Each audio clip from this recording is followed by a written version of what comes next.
Hello, and welcome to yet another episode of the Back to the TARDIS podcast, the podcast where we take a look at every single episode of the 2005 revival of BBC's Doctor Who, except for this week and some weeks in the future.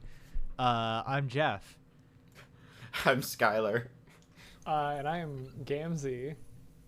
And this week we are discussing Classic Series 26, Serial 3, The Curse of Fenric by Ian Briggs.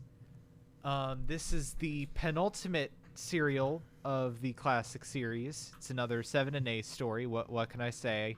I have my brand. And the reason why we're talking about this for our first new bonus episode format is because in some ways I find that it has a lot of thematic parallels to another episode that we just covered, the God Complex. Except, obviously the execution is a lot different in sort of how it goes about that. But yeah. Yeah. And you can definitely see a lot of stylistic differences between classic and New Who, just in sort of how it sets it up and how it hits those beats. Because I would say like the those themes are a bit different, just slightly. Because I think the focus in this one is more just like there's a monster and he's evil. Yeah. And then it sort of works those other interpersonal themes into that, whereas God Complex is like basically pseudo allegorical. Yeah, for sure. And in this case, it discusses faith, but it also sort of focuses more on the literal concept of evil. Yeah. Mm-hmm. Yeah, it was difficult for me. Or I had to keep reminding myself that this was not aired as one whole big thing. Of course not. And that, me wishing for, a coherent pacing between, all the parts, I suspect, or, all the characters, all the themes, it doesn't really come together until the last few parts. And I guess that's just something I have to accept with when Doctor Who had this formula. I'm sure we'll get into what parts kind of have kinks and what parts have aged worse than others, but it was interesting to disentangle it and finally find some semblance of the show I know today as a primarily New Who watcher. Yeah. Oh, and I mean that's a thing, especially with Ace, of how she is in some ways a sort of proto New Who companion, in the sense that she as a character was focused on a lot more than pretty much any companion back in the day, and they used her as more than just the normal person around that contrasts with the Doctor or doesn't know what's going on, or the person to scream at the monsters. She's generally fairly proactive and takes a lot of stuff in stride, obviously, but also the show focuses a lot on her past. Yeah. For sure. There's a concept that modern Doctor Who does all the time with the A plot and the B plot. Obviously, more shows other than Doctor Who do this, but often it's the companion is with the Doctor, or they're off occasionally doing their own thing, and hopefully it's a good thing, but it's usually something that doesn't meet up with the main plot until the very end or something.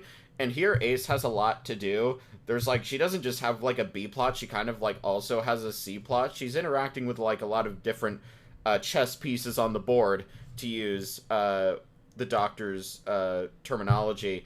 So yeah, that was definitely interesting. I don't really think of classic Who as having that type of depth and that willingness to go out there. It's strange that they're kind of doing it at a time when the show is going to get canceled after this era.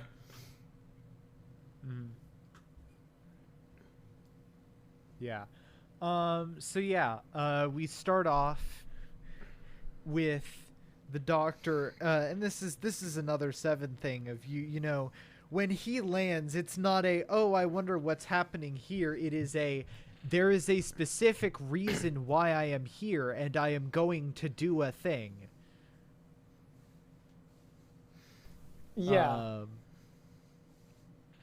And that very much kind of gets really played up as the episode goes on, and you really sort of realize that there is a history here.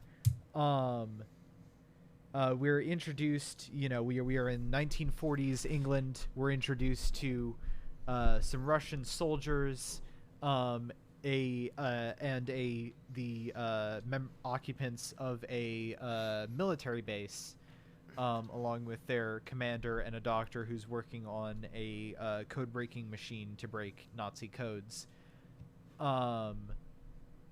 Obvious allusion to Alan Turing. We're walking. Yeah. Yeah, it's kind of interesting how, like, you know, this story aired in '89, I think. So, you know, stuff was starting to warm up a little bit, but the Soviet Union hadn't fallen yet. And I do think it is very interesting how positively this episode portrays the Russians, and how one of the sort of the resolution of that side plot is the Russian soldier and the British soldier both teaming up to take down the evil military officer that's British. Workers of the world unite. Yeah. God. It is a big, this story I was watching and I was like, how did this air? Like, I know it's not the US, but like it's still the UK, and Yeah. I'm like, they were having their own red scares and shit. Like, you know, '89, yeah, it's warming up, but like still, you know, and I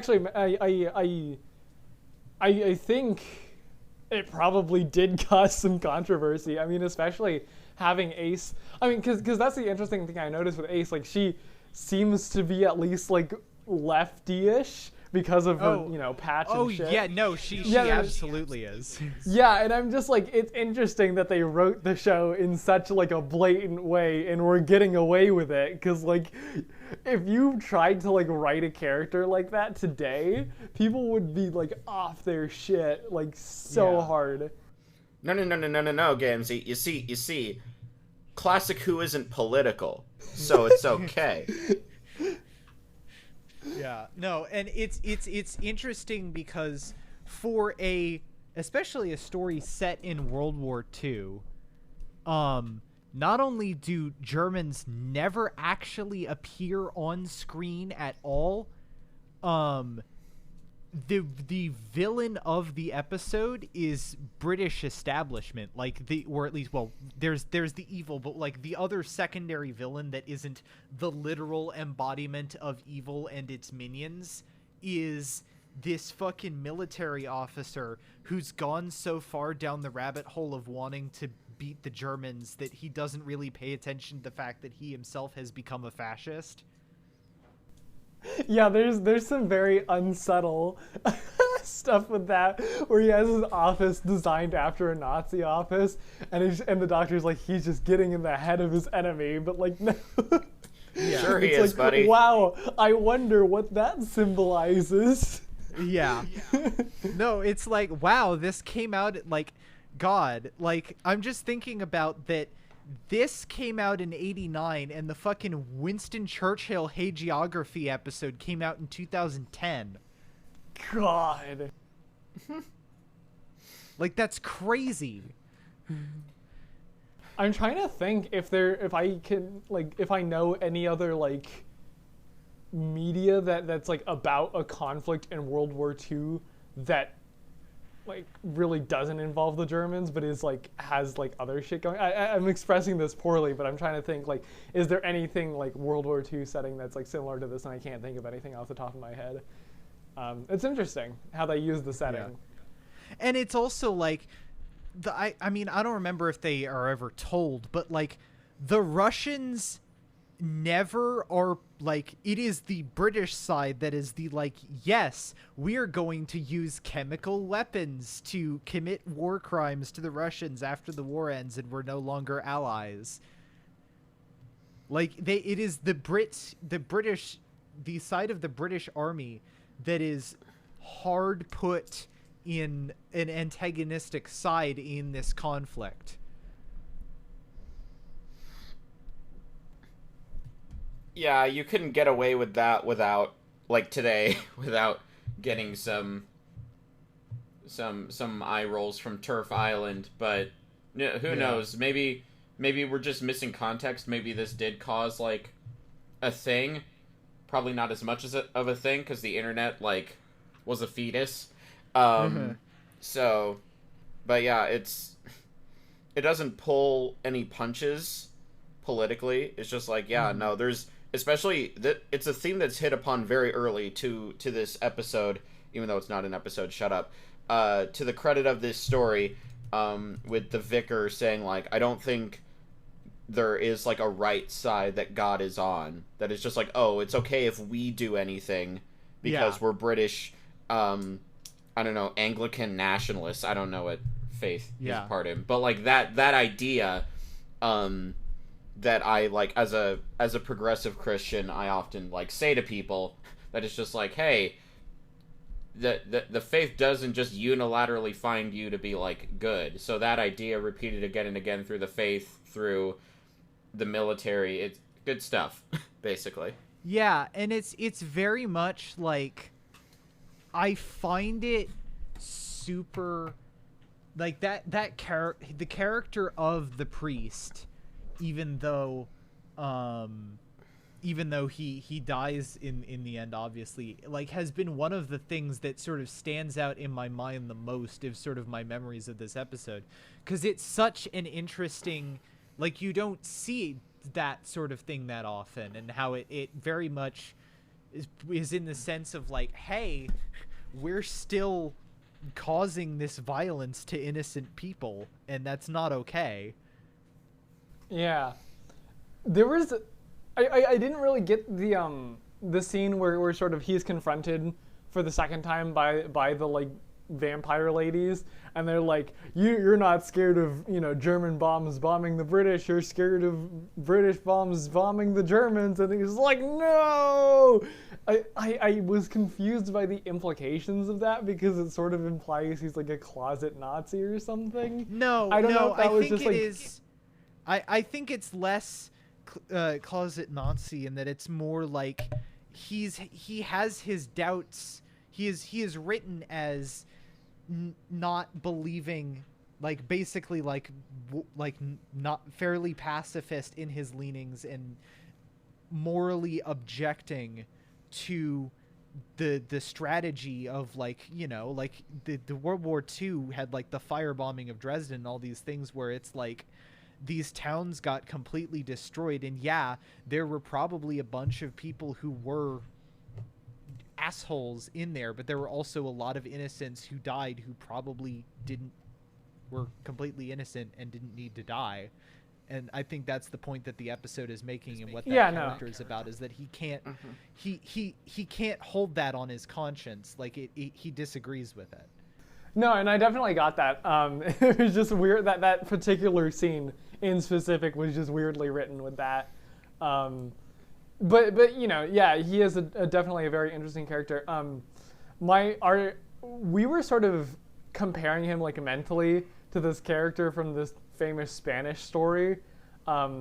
Basically, it's just this story about, like, a priest who has lost his faith but continues to, like, preach anyways because it has, like, you know, benefits for the community or whatever. And it sort of reminded me of that, of, like, he's lost, like, not necessarily the same type of faith, but, like, sort of he has complexities with his faith and is sort of trying to continue preaching to sort of rescue himself and others in the time of war as much as anything else.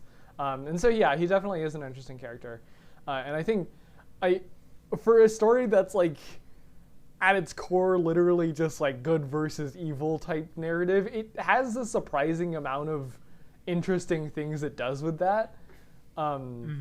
It's very much it goes a long way with what you would think would be a very basic kind of narrative struggle. Mm-hmm. Yeah. So yeah, it is very much sort of a slow burn, I think, but I feel like it I don't know, maybe it takes a little bit too long, and part of the thing to keep in mind is that this episode is extended.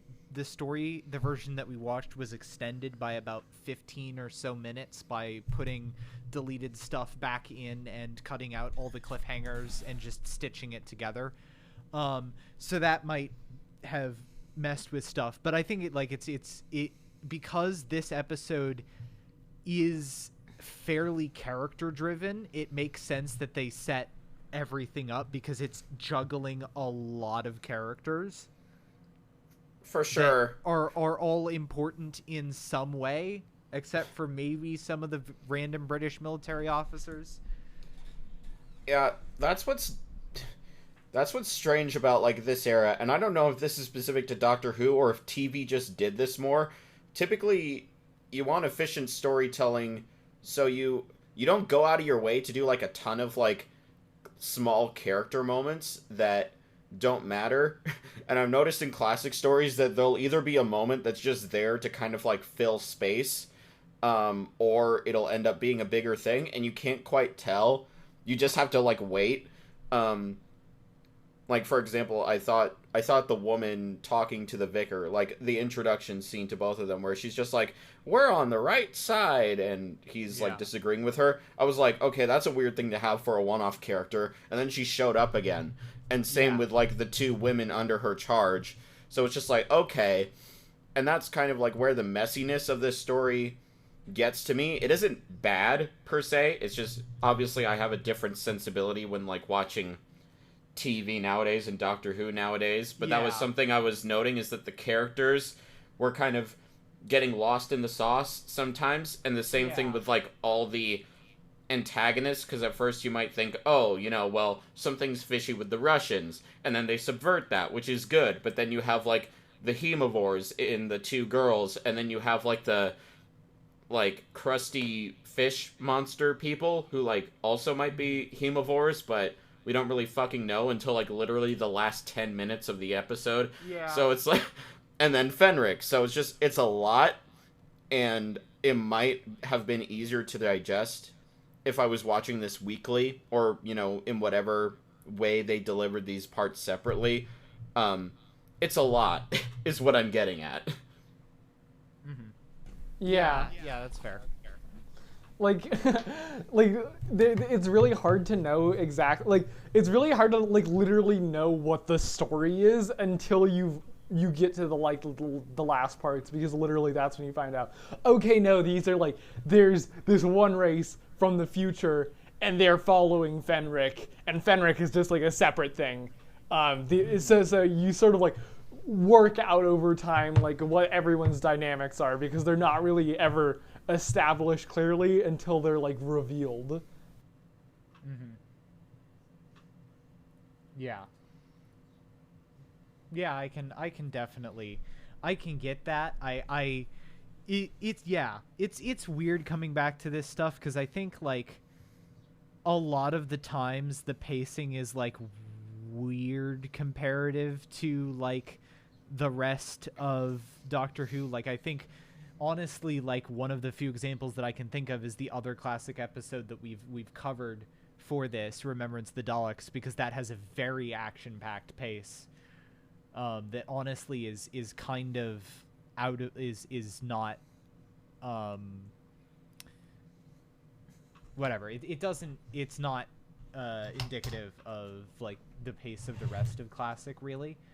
But yeah, no, it's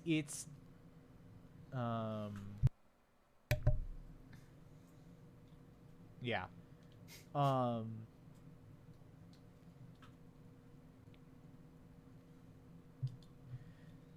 So how do you guys feel about the two girls, because I will say when I was rewatching this episode, I did kind of feel like it was giving me mixed messages because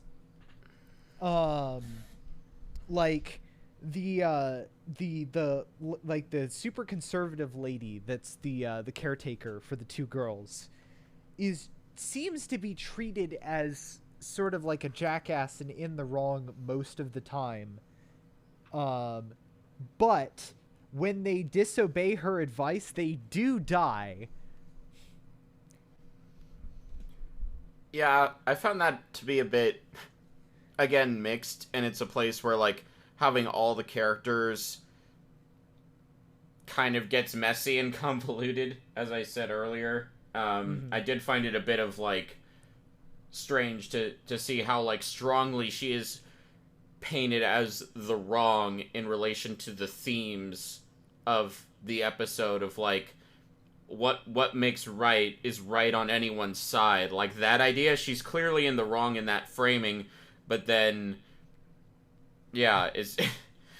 and it's not just her, it's like a cultural, like, historical trope of, like, women, you better stay in your, you know, in your line, in your role, or this is what happens to you. And that's literally what happens to them. Confusing messaging there.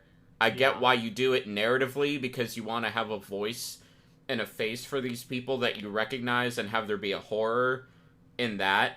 But yeah, it was muddled. But I think the girls, the actresses, that they do the job well, so it's not an issue with them at all. It's just how they're used. Yeah, and it's like like I could maybe see a point where it's like, by sort of being this repressive and strict on them, you just open them up for situations where they actually could hurt themselves. Because I think, you know, the first time they go in, like, it is fine. It wasn't really a problem. And then when you lash out at them and they go back, at that point it's not safe. Yeah, it's kind of hard to tell if that's actually what the intent was, and it doesn't really feel like that unless you're going really, really into the weeds and interpreting it. I have to say, one of the things that stood out to me when I've watched this episode recently is, like, the atmosphere on this episode, partly because of the slower pace, is like A+. Yeah. And it's kind of like, in some ways, because of New Who's length format, you don't necessarily get as much of the atmosphere. At least more recently. Like, sometimes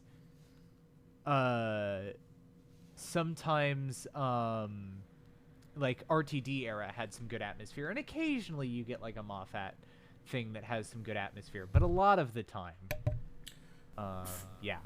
for sure. The soundtrack in this is really good. Oh yes. Yes. The soundtrack reminded us a lot of the Yu Yu Hakusho soundtrack, but that might just be because any synth music sounds like the Yu Yu Hakusho soundtrack to us. I'll have to check it out. But yeah, going back to comparisons of the God Complex, that obviously had a sublime atmosphere, but we were also, like, in that space for virtually the entirety of the episode. And here it's a similar but different thing in that I feel the change in the tone, in like the mood of everyone and in the environment in multiple locations. Where we go to the town, there's the military base, there's like the seashore cliff place, there's the church, and all of it feels connected and like it's part of the same story, like things are shifting in the air at the same time that all of this is going down. It felt really grounded, which is something you can do when you have this amount of time, and what I think, like, to a lesser extent, like, modern TV, like, big budget TV has, like, learned how to bring back. It's like, okay, if we have this budget and we can spend, like, 50 minutes doing this, like, character or, like, world-building piece, we can really ground it, something the Doctor Who syndrome, the 45-minute syndrome in Modern Who kind of fumbles with, unless it's a two-parter, or unless, again, it's something that's expertly crafted, like a God complex, like, I guess a two-parter example would be the Family of Blood two-parter. That, of course. Family of Blood, or Empty Child, or what's really good? Obviously, of course, Impossible Planet, Satan Pit. That one just bleeds atmosphere. For sure. And although we've already gone off about how this episode isn't perfect, characters and villains and such, but to the atmosphere specifically, it's nothing but, like, perfect notes, as far as I'm concerned. Mm-hmm. Yeah. So yeah, I guess to kind of go in order here about some of the, like, when we get into the ending, like, we talked about the chemical warfare, we talked about stuff. I think Fenric, and like, he references some stories that you guys haven't seen, and I haven't even seen. Like, I haven't seen Ace's first story because I've heard that it's actually kind of bad, and was written before people started to think of this arc. But it's also in some ways kind of a precursor to the story arcs of Modern Who. And I also think in some ways the execution of it is better handled than especially the story arc of the season that we're covering. Yeah, there's a lot, like, you know, we've already been mentioning parallels to the God complex, but, like, a lot in this narrative actually lines up kind of with just the general season 6 narrative, with, like, baby that was made for a particular purpose by nefarious people for, like, stuff involving tricking the Doctor and stuff. Yeah, the execution of that was mixed to me, because obviously I don't know much about Ace's backstory. Like, I know her general gist, but everything about, like the twist of just, like, I got you to love your own mother, I was just like, oh, okay. Yeah. Well, yeah, that cool. part's handled a little weird. I do think the denouement scene with Ace at the end is handled pretty well. Oh, for sure. That's the best part of that. Yeah. That's the best part of that sub arc. It was just, you know, right from the get-go of just, like, her picking up the baby, and it's just like, what's its name? It's just like, I hate it. That's my mom's name. And it's just like, shit, dude, I don't even react to my own dead name on babies that way. Like, fuck.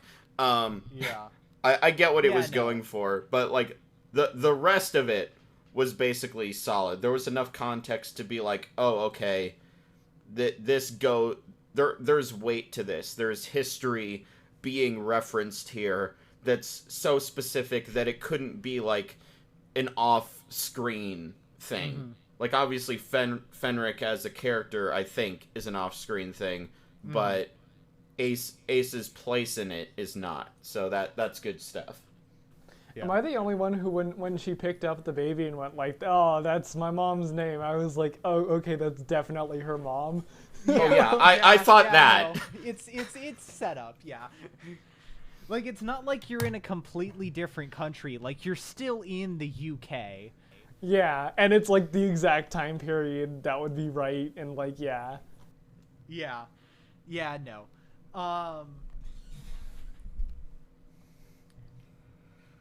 I will say, even though it's not actually too long, while he's not in that form for too long, I do like the period. Like, I think Fenric is at his best when he's possessing the Doctor and not the Russian guy. Though the Russian guy is pretty good. I will say, like, like, after he's first possessed, there's, like, a throwaway line that he has, like, at the beginning of it.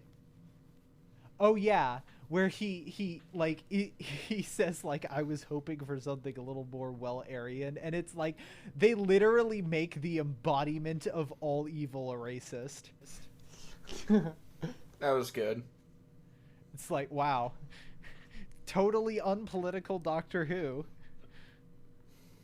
I miss it.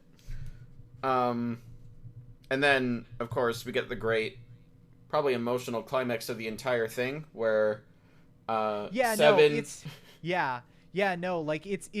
like, because this episode also concludes with the Doctor having to break their companion's faith in them.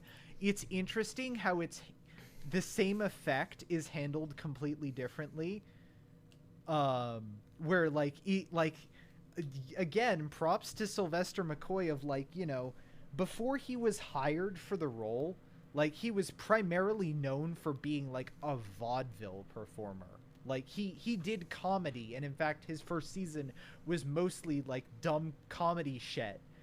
But he's so good at pulling off sort of the acting the buffoon or affable exterior to get you in, and then dropping it and getting dead serious and cold.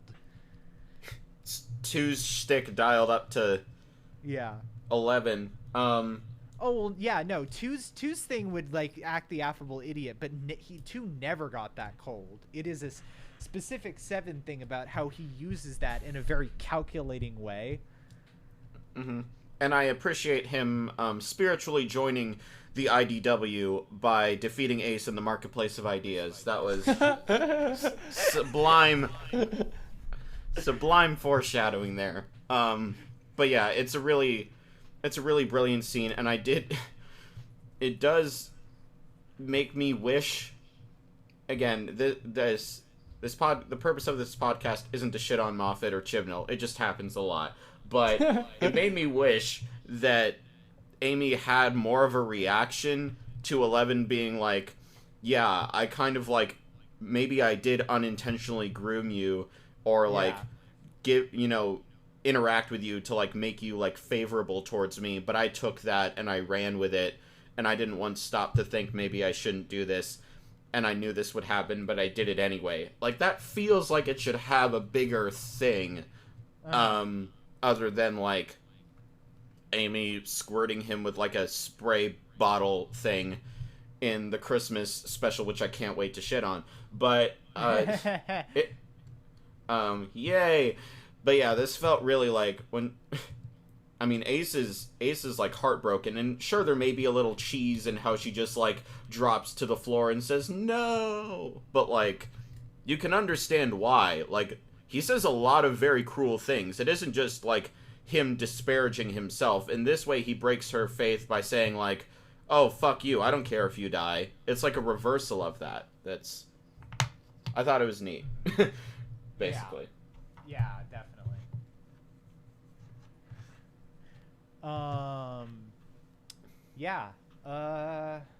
Let's see.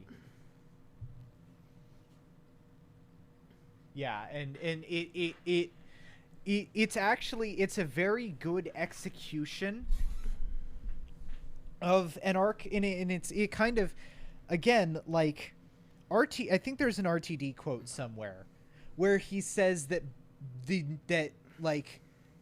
classic Who ends and then New Who really picks up where it left off. And I think to a lot of extent that's true, because in this final season you had an arc, you had a much more involved companion, you had a Doctor who was still in the right, obviously, but wasn't as portrayed as good a hero as he'd been, and had a noticeable darkness and capacity for these more terrible acts to him. And it's you go to series 1, and it's all this stuff carries over. Even the arc built up out of small things that occur over the course of the episodes until it finally all falls into place when you confront the evil at the end.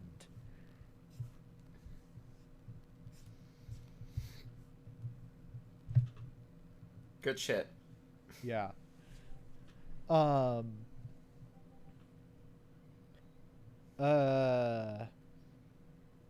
So yeah. Oh yeah, I completely forgot. Shoutouts to the part when the Hemivores are all like storming the church. And the Doctor essentially holds them off by repeating the names of his companions in a way of sort of that is where he finds faith. Where it's like, wow, that's pretty cool. It would be kind of neat if they went more into that in a different episode at some point, because that's a neat idea, and I'd like to see that expanded on a little more.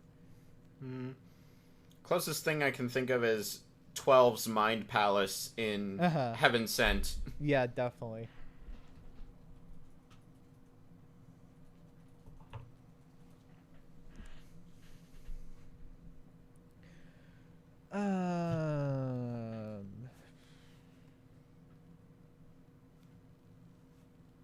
Yeah, I guess it's weird because like of how long this episode is. I'm like, that can't be all I have to talk about, right? But no, unless you guys have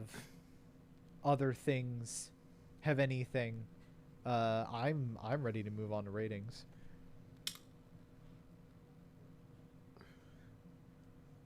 All right. Yeah. I'm good. Yeah. So yeah, like it's flawed. It's a little bit aged, but I really think that the atmosphere from this episode and like the fact that it does have a lot to say in a way that really feels like it's concretely making a statement, as opposed to, the wishy-washiness of the current era, or just bafflingly making completely wrong fucking statements like in Rosa or Kerblam.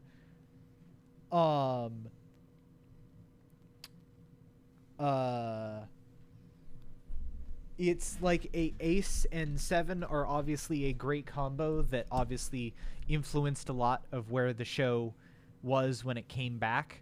And I really have to praise this episode for its just second to none atmosphere. And even though some of the characters are wonky, some of the character writing that is there, I think is very, very strong. And I think it's a solid A episode for me. Yeah, this is a pretty damn good episode. I think what holds it back is just there's a lot of... I'm trying to think of a better way to say this, but I really can't. There's a lot of fat that I think could be trimmed. A lot of things that could have been done better to, like, streamline the different players of the important players of the stories. Not to, like, cut any characters that, like, actually do shit in the plot. But at the core of this story, this messy story, is still a surprisingly, like, good core execution. With, like, the main characters, Sylvester McCoy, and I forget the actress for Ace. Aldred. Yes. They're great. They're dynamic. Is very much something I can see that, like, New Who took notes from in multiple ways. The core theme is good, and even though it's kind of has a rocky start getting off there, it's good. The set design, the locations, all of that, as Geoff said, building that sublime atmosphere. The makeup, surprisingly, I didn't think was, like, too cheesy. We're getting to, like, 80s Who, of course, so it's not going to be, like, in the 40s, or not the 40s, the 60s or the 70s, where it's, like, definitely super, super cheap. Definitely not, like, Star Trek TOS levels, but there was some impressive visual stuff and visual tricks there, is what I'm trying to say.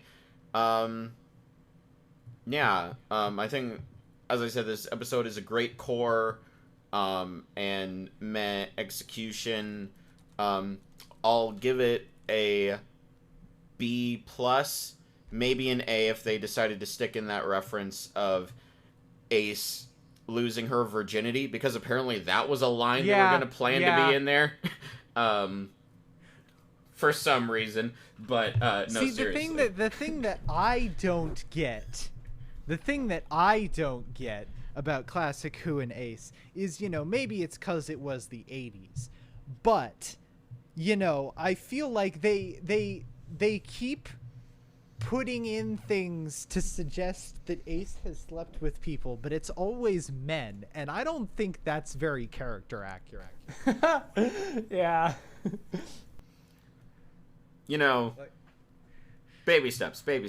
But in all seriousness, yeah, B+.